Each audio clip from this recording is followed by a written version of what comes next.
Hola amigos, bienvenidos una vez más a la lectura detenida, atenta y reflexiva de la ética de Spinoza. Soy Rafael Robles y empezamos con la proposición 20 de la segunda parte, que dice así, proposición 20. Del alma humana se da también en Dios una idea o conocimiento, la cual se sigue en Dios y se refiere a Dios del mismo modo que la idea o conocimiento del cuerpo humano. Demostración. El pensamiento es un atributo de Dios, como ya se dijo en 1, la segunda parte, la proposición 1 de la segunda parte, y por tanto, por la proposición 3 de la segunda parte, debe darse necesariamente en Dios una idea tanto de Él como de todas sus afecciones y, en consecuencia, también del alma humana. Por otra parte, que esta idea o conocimiento del alma se dé en Dios no se sigue en cuanto que Dios es infinito, sino en cuanto que está afectado por otra idea de una cosa singular. Pero el orden y la conexión de las ideas es el mismo que el orden y la conexión de las causas. Luego, esta idea o conocimiento del alma se sigue en Dios y se refiere a Dios del mismo modo que la idea o conocimiento del cuerpo.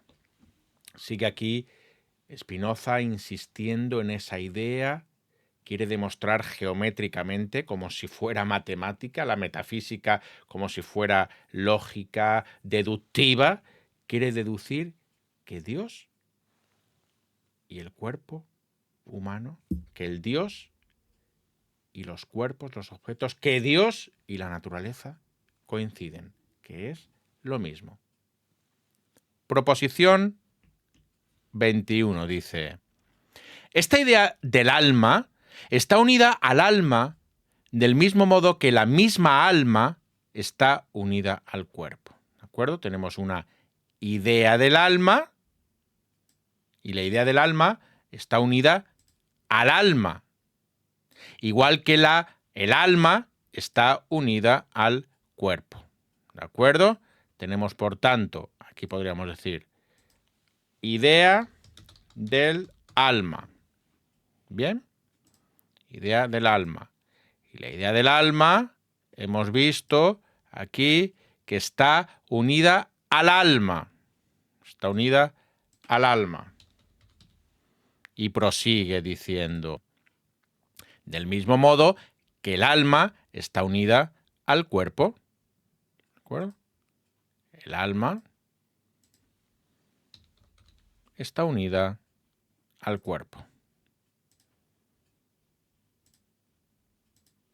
¿De acuerdo? Aquí ponemos cuerpo y lo dejamos aquí bien expresado en un pequeño mapa que, con los conceptos claros que podamos expresar. La idea del alma tiene que ver con el alma, igual que el alma tiene que ver con el cuerpo. ¿Veis este interesante paralelismo? Idea del alma tiene que ver con el alma y el alma con el cuerpo. Con este tipo, esto es muy pedagógico en Spinoza. Entonces, ¿cómo lo demuestra? Dice: hemos mostrado que el alma está unida al cuerpo, porque el cuerpo es objeto del alma. Por tanto, por esa misma razón, la idea del alma debe estar unida con su objeto, esto es, con la propia alma, del mismo modo que el alma está unida con el cuerpo. Idea de alma, alma, cuerpo. Hay un paralelismo. Nos está conduciendo Spinoza a ese panteísmo que está en la base de todas estas proposiciones que estamos comentando estos días. ¿Cuál es el escolio de ello? Dice: esta proposición se entiende mucho más claramente por lo dicho en el escolio 7 de la segunda parte anterior. Pues allí hemos mostrado que la idea del cuerpo y el cuerpo, vemos otra vez, la idea del cuerpo y el cuerpo, esto es, el alma y el cuerpo, la idea del cuerpo tiene que ver con el alma. Por tanto, el alma y el cuerpo son uno y el mismo individuo.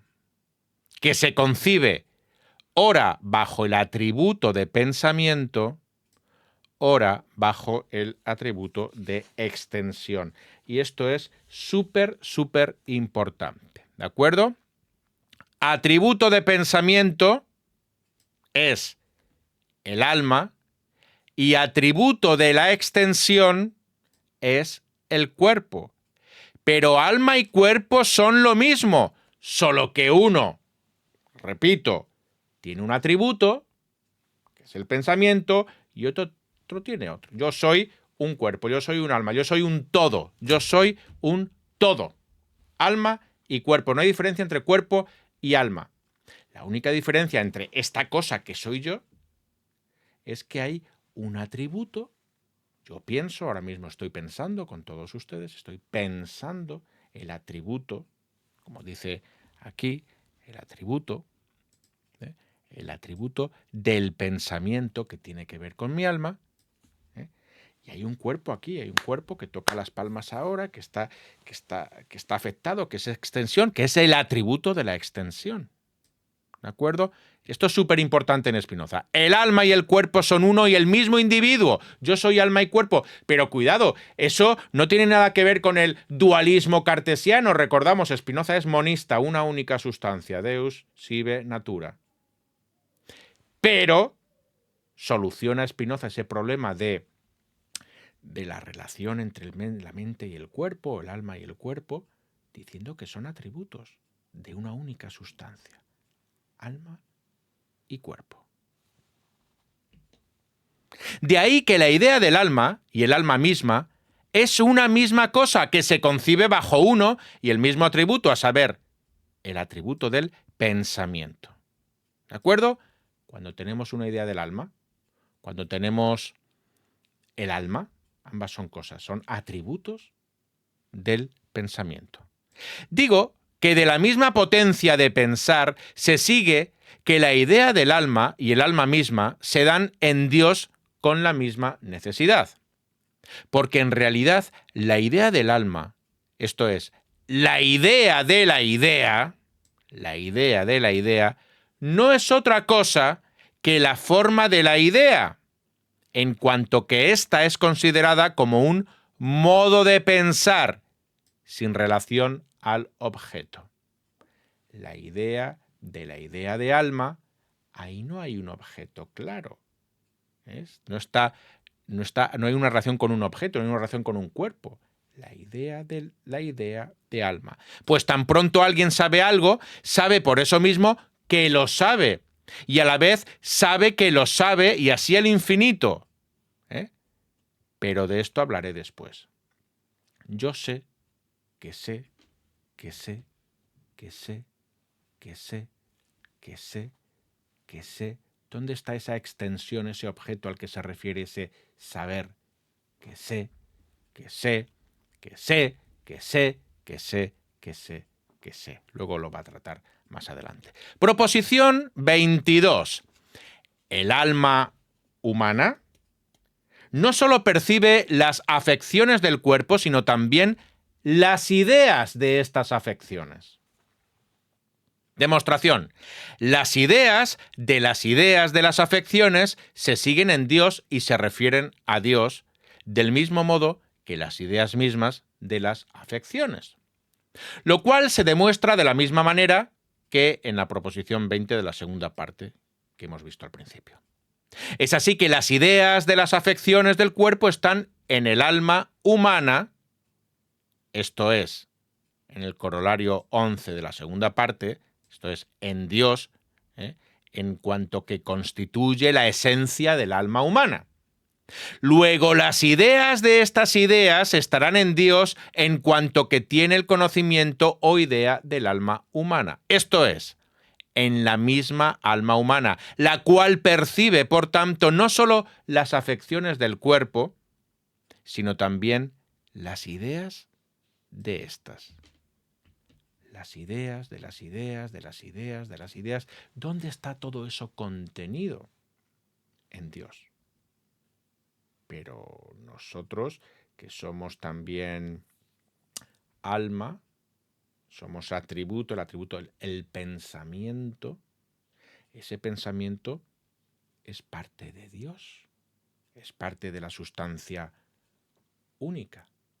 Es ese Deus sive natura, o Dios o naturaleza. Es lo mismo, Dios igual a naturaleza, naturaleza igual a Dios. ¿Y dónde residen las ideas? Pues en ese todo, en esa sustancia única.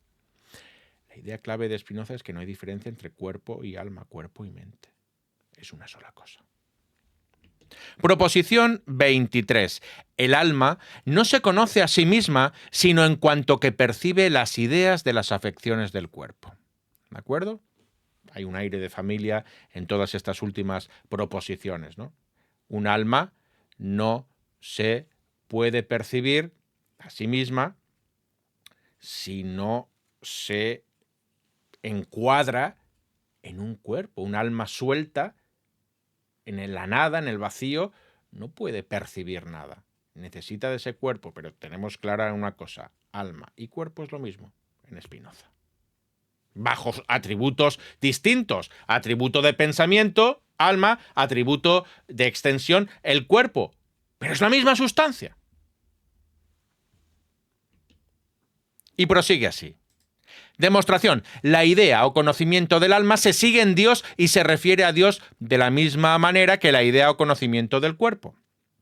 Pero como el alma humana no conoce el mismo cuerpo humano, esto es, como el conocimiento del cuerpo humano no se refiere a Dios en cuanto que Dios constituye la naturaleza del alma humana, luego tampoco el conocimiento del alma se refiere a Dios en cuanto que éste constituye la esencia del alma humana.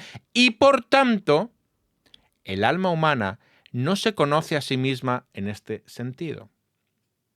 Por otra parte, las ideas de las afecciones con las que el cuerpo es afectado implican la naturaleza del mismo cuerpo humano. Esto es, concuerdan con la naturaleza del alma, por lo cual el conocimiento de estas ideas implicará necesariamente el conocimiento del alma. El conocimiento de estas ideas implica conocer el alma. Es así que el conocimiento de estas ideas está en la misma alma humana. Y deduce Spinoza geométricamente. Por tanto, el alma humana solo se conoce a sí misma en este sentido. Proposición 24. El alma humana no implica el conocimiento adecuado de las partes que componen el cuerpo humano. ¿De acuerdo? El alma humana no implica el conocimiento adecuado de las partes que componen el cuerpo humano. Aunque el alma sea el cuerpo, bajo el atributo de pensamiento, no se conoce a sí misma. Por ejemplo, no conoce adecuadamente las partes que componen el cuerpo. Vamos a ver cómo lo demuestra Spinoza. Dice así: las partes que componen el cuerpo humano no pertenecen a la esencia de dicho cuerpo. Esto, un ejemplo, ¿no? O sea, mis dedos, o sea, el dedo índice es la esencia de mi cuerpo, es esencial para mi cuerpo. Yo seguiría siendo yo, Rafael, o incluso un ser humano si me cortan el dedo, o dos, o tres, o si me quitan el corazón y ponemos un corazón artificial, o de un cerdo, seguiría siendo yo un cuerpo humano. Y esto nos lleva al experimento mental de Hilary Putnam, que habla de cerebros en una cubeta. Si me quitan mis pies, seguiré siendo yo, seguiré siendo un cuerpo humano, un ser humano, y las piernas y los brazos. Yo sigo estando vivo. Al final quedaría un cerebro al cual podemos alimentar, podemos suministrar los distintos elementos, azúcares y demás para que funcione. Sería un cerebro en una cubeta. Ese cerebro en una cubeta seguiría siendo yo. ¿Seguiría siendo yo? Pues dice Spinoza que las partes que componen el cuerpo humano no pertenecen a la esencia de dicho cuerpo, sino en cuanto que comunican unas a otras sus movimientos en cierta proporción, y no en cuanto que pueden ser consideradas como individuos sin relación al cuerpo humano. Pues las partes del cuerpo humano son individuos muy compuestos, cuyas partes pueden ser aisladas del cuerpo humano, conservando totalmente su naturaleza y forma y comunicar sus movimientos a otros cuerpos en otra proporción. Y por tanto, la idea o conocimiento de cualquier parte estará en Dios y precisamente en cuanto que se le considera afectado por otra idea de una cosa singular, cosa que según el orden de la naturaleza es anterior a dicha parte. Y esto mismo hay que repetirlo además de cualquier parte de ese individuo que compone el cuerpo humano.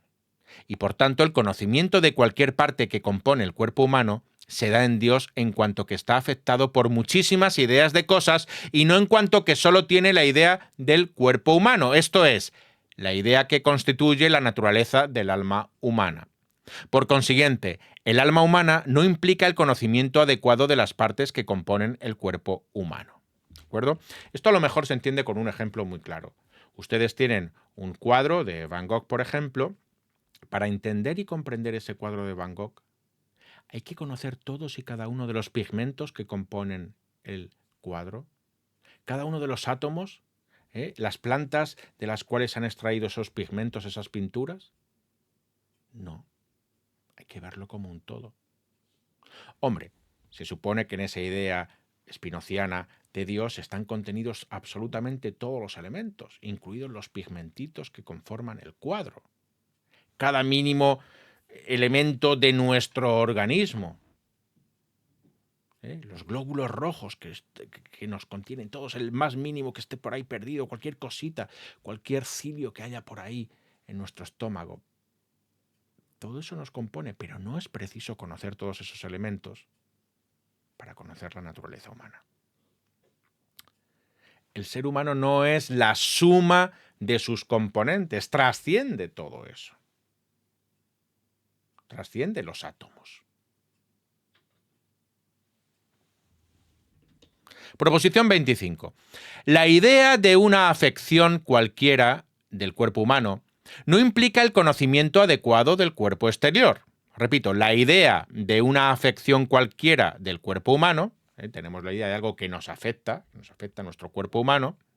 Bueno, pues tenemos esa idea de esa cosa que nos afecta, pero eso no implica, de ahí no se deduce que tengamos conocimiento adecuado de ese cuerpo exterior. ¿De acuerdo? Aunque algo nos afecte y tengamos una idea sobre eso, eso no significa que tengamos una idea adecuada. Este concepto de las ideas adecuadas es importante en Spinoza y lo veremos en próximas partes, ¿no? El gran problema de la humanidad es que tenemos ideas inadecuadas sobre la realidad. Pensamos que la realidad es de una manera, que nuestra naturaleza es de una manera, que nuestros problemas son de una manera, cuando en realidad son de otra manera. Y el desconocer realmente cuál es la manera real, pues nos conduce a ese estado que tanto critica Spinoza, que es el de la tristeza, y que estudiaremos detenidamente en la siguiente parte. ¿Y cómo demuestra esa proposición 25 que, repito, que dice que la idea de una afección cualquiera del cuerpo humano no implica el conocimiento adecuado del cuerpo exterior? Pues dice, demostración. Hemos probado que la idea de una afección del cuerpo humano solo implica la naturaleza de un cuerpo exterior, en cuanto que el cuerpo exterior determina de cierta manera el mismo cuerpo humano.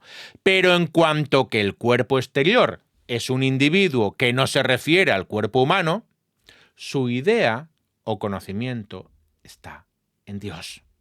En cuanto que Dios se considera afectado por la idea de otra cosa que es anterior por naturaleza a dicho cuerpo exterior.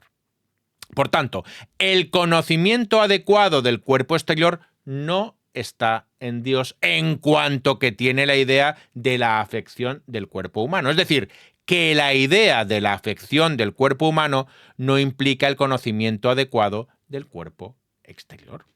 Muy bien. Bailando, hilando muy fino Spinoza y nos conduce a la proposición 26, que dice: el alma humana no percibe ningún cuerpo exterior como existente en acto, sino por las ideas de las afecciones de su cuerpo. Repito, el alma humana no percibe ningún cuerpo exterior como existente en acto, sino por las ideas de las afecciones de su cuerpo. Este problema también lo van a tratar después los empiristas, Locke y Hume, y lo va a tratar sobre todo también el idealismo trascendental de Immanuel Kant. Es decir, ¿qué percibimos? ¿No? Hay un aire de familia con esto. El alma humana, o sea, ese atributo de pensamiento, ¿cómo podemos pensar las cosas? El alma humana no percibe nada. O sea, no percibe los cuerpos exteriores en acto, sino que lo que percibe son las ideas. Un empirista estaría totalmente en contra de esto, pero Immanuel Kant, que es un idealista trascendental, que trata de, pues, para explicarlo rápidamente, conciliar el empirismo y el racionalismo, quiero decir, pues lo que se perciben son ideas de lo que afecta al cuerpo. Luego Kant hablará del noúmeno, ¿no? El alma es capaz de captar el noúmeno, pero no el fenómeno. Quizá Kant se está inspirando de alguna manera en esta proposición 26, aunque sobre todo le inspiró Hume para estas cuestiones, para salir de ese dogmatismo. El racionalismo, pues ciertamente se le acusa de dogmático. El empirismo también tiene ciertos extremismos, ¿no?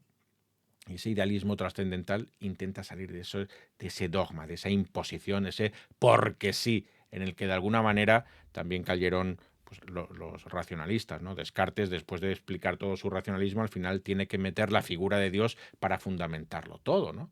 De alguna manera, en Spinoza no es que quite a Dios, es que lo funde, es que Dios es todo. Como Dios es todo, pues nada es Dios. Por eso se le achaca ese ateísmo o panteísmo, ¿de acuerdo? Pero es un sistema perfecto, absolutamente geometrizado, pero que tiene sus problemas y que luego resuelve Kant. Y uno de los problemas es lo que plantea en esta proposición 26.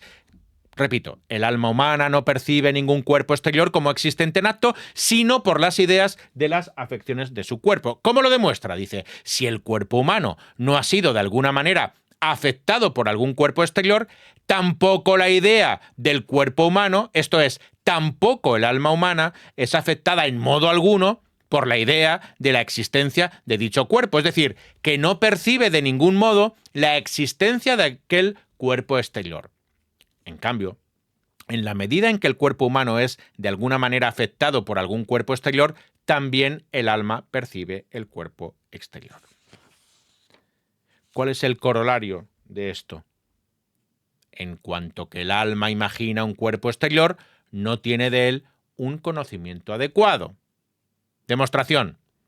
Cuando el alma humana contempla los cuerpos exteriores por las ideas de las afecciones de su cuerpo, decimos que imagina. Imaginación, que imagina, repito, la imaginación. Cuando el alma humana contempla los cuerpos exteriores por las ideas de las afecciones de su cuerpo, decimos que imagina. Y no puede el alma imaginar de otro modo los cuerpos exteriores como actualmente existentes. Y por tanto, en cuanto que el alma imagina los cuerpos exteriores, no tiene de ellos un conocimiento adecuado. El alma ve este bolígrafo. Pero no es que la ve. Lo que está diciendo es que la imagina. ¿Por qué? Porque está viendo la idea del bolígrafo, el alma que está comprendiendo el alma del bolígrafo. Y dice Spinoza que esa cuestión, esa imaginación de los cuerpos exteriores suponen que no es un conocimiento adecuado. Yo no estoy viendo el bolígrafo en sí del que luego hablará Immanuel Kant. Yo no estoy viendo el bolígrafo, ni siquiera el bolígrafo real, empirista. No, mi alma ve una idea. Vemos la idea de las realidades, no vemos el objeto tal cual, está diciendo Spinoza. Proposición 27. La idea de una afección cualquiera del cuerpo humano no implica el conocimiento adecuado del mismo cuerpo humano. Repito, la idea de una afección cualquiera del cuerpo humano no implica el conocimiento adecuado del mismo cuerpo humano. Demostración. Una idea de cualquier afección del cuerpo humano solo implica la naturaleza del cuerpo humano en cuanto se considera que el mismo cuerpo está afectado de un cierto modo. Ahora bien, en cuanto que el cuerpo humano es un individuo que puede ser afectado de otros muchos modos, su idea, etcétera, etcétera, etcétera. Lo que a mí me afecta, a mí me cae una piedra, me rompe la mano, me la corta, lo que sea, un cuchillo, lo que sea, eso está afectando a mi cuerpo. Pero hay tantas maneras de que haya cosas que me afecten que es imposible de controlar. Yo no soy esa cosa que queda cuando las cosas me afectan. O si tomamos todas las cosas que me pueden afectar, eso no va construyendo mi naturaleza, o la naturaleza del mundo, o la naturaleza de este bolígrafo. Este bolígrafo no son las cosas que le afectan. Yo cojo unas tijeras súper fuertes y lo corto y lo parto en dos. ¿El bolígrafo es esa cosa que le afecta? Es decir, o esa cosa que lo configura, o que lo lima, o que lo perfila. No, todas esas cosas que lo afectan están construyendo el objeto, pero no es el objeto. No nos ayuda a tener una idea adecuada de lo que es el objeto. Proposición 28. Las ideas de las afecciones del cuerpo humano, en cuanto que solo se refieren al alma humana, no son claras y distintas, sino confusas. Repito, las ideas de las afecciones del cuerpo humano, en cuanto que solo se refieren al alma humana, no son claras y distintas, sino confusas. Recordamos lo que decía Descartes en su método, ¿no?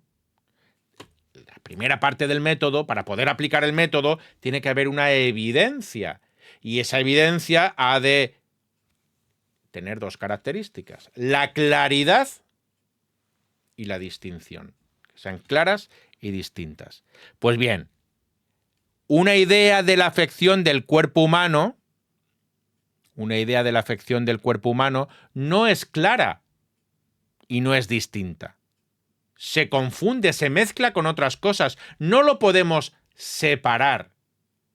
Descartes diría que no se le puede aplicar el método, primero analizarlo, luego sintetizarlo, luego revisar y enumerar el proceso tantas veces como sea necesario. Demostración, dice Spinoza. Pues las ideas de las afecciones del cuerpo humano implican la naturaleza tanto de los cuerpos exteriores como del mismo cuerpo humano. Y deben implicar no solo la naturaleza del cuerpo humano, sino también la de sus partes, ya que las afecciones son modos por los que son afectadas las partes del cuerpo humano y, por tanto, todo el cuerpo. Pero el conocimiento adecuado tanto de los cuerpos exteriores como de las partes que componen el cuerpo humano no está en Dios en cuanto que se le considera afectado por el alma humana, sino por otras ideas. Luego, estas ideas de las afecciones, en cuanto que se refieren a la sola alma, son como consecuencias sin premisas, esto es, como es por sí mismo evidente, son ideas confusas. El escolio de esta proposición 28 dice así. Del mismo modo se demuestra que la idea que constituye la naturaleza del alma humana no es considerada en sí sola clara y distinta, como tampoco lo son la idea del alma humana y las ideas de las afecciones del cuerpo humano, en cuanto que se refieren a la sola alma, como cada uno puede fácilmente ver. Terminamos la lectura de hoy con la proposición 29, que dice así. La idea de cualquier afección del cuerpo humano no implica el conocimiento adecuado del alma humana. ¿De acuerdo? Todas estas proposiciones que está tratando Spinoza en esta parte de la ética está diciendo lo que no es conocimiento del alma humana. Lo que no es. esa filosofía negativa que también aplicara Santo Tomás de Aquino, pues a lo mejor para explicar, o algunos otros teólogos, ¿no?, para explicar lo que no es Dios, ¿de acuerdo? Dios no es todo esto, pues aquí, ¿qué es no conocer adecuadamente el alma humana? Pues todas estas características que estamos leyendo hoy. Demostración. Pues la idea de la afección del cuerpo humano no implica el conocimiento adecuado del mismo cuerpo o no expresa adecuadamente su naturaleza, es decir, que no concuerda adecuadamente con la naturaleza del alma. Y por tanto, la idea de esta idea no expresa adecuadamente la naturaleza del alma humana o no implica su conocimiento adecuado. Corolario. De aquí se sigue que siempre que el alma humana percibe las cosas según el orden común de la naturaleza, no tiene un conocimiento adecuado ni de sí misma, ni de su cuerpo, ni de los cuerpos exteriores, sino tan solo confuso y mutilado. En efecto, el alma no se conoce a sí misma sino en cuanto que percibe las ideas de las afecciones del cuerpo, pero su cuerpo no lo percibe sino por las mismas ideas de las afecciones, las únicas también por las que percibe los cuerpos exteriores. Y por tanto, en cuanto que tiene esas ideas, no tiene un conocimiento adecuado ni de sí misma, ni de su cuerpo, ni de los cuerpos exteriores, sino tan solo confuso y mutilado. Digo expresamente que el alma no tiene un conocimiento adecuado ni de sí misma, ni de su cuerpo, ni de los cuerpos exteriores, sino tan solo confuso, siempre que percibe las cosas según el orden común de la naturaleza. Esto es, siempre que es determinada externamente por el choque fortuito de las cosas a contemplar esto o aquello, y no siempre que es determinada internamente, a saber, porque contempla muchas cosas a la vez, a entender sus concordancias, diferencias y oposiciones. Pues siempre que es dispuesta internamente de una u otra manera, contempla las cosas clara y distintamente, como mostraré más adelante. ¿De acuerdo? Bueno, pues hasta aquí nuestra lectura de las proposiciones 20 a 29. Son ciertamente complejas, hay que escuchar de vez en cuando, repetirlas, sobre todo hay que sumergirse en la lectura lenta, no solo escucharla, subrayando y demás en papel, por supuesto. Y ¿qué no es el conocimiento? ¿Qué no es el conocimiento? Vamos a ver por dónde nos lleva todo este análisis geométrico que realiza Spinoza. Nos vemos el próximo día en este mismo canal. No olvidéis suscribiros para que os lleguen las notificaciones cada vez que hago un avance en nuestra lectura. Un abrazo, nos vemos, hasta pronto.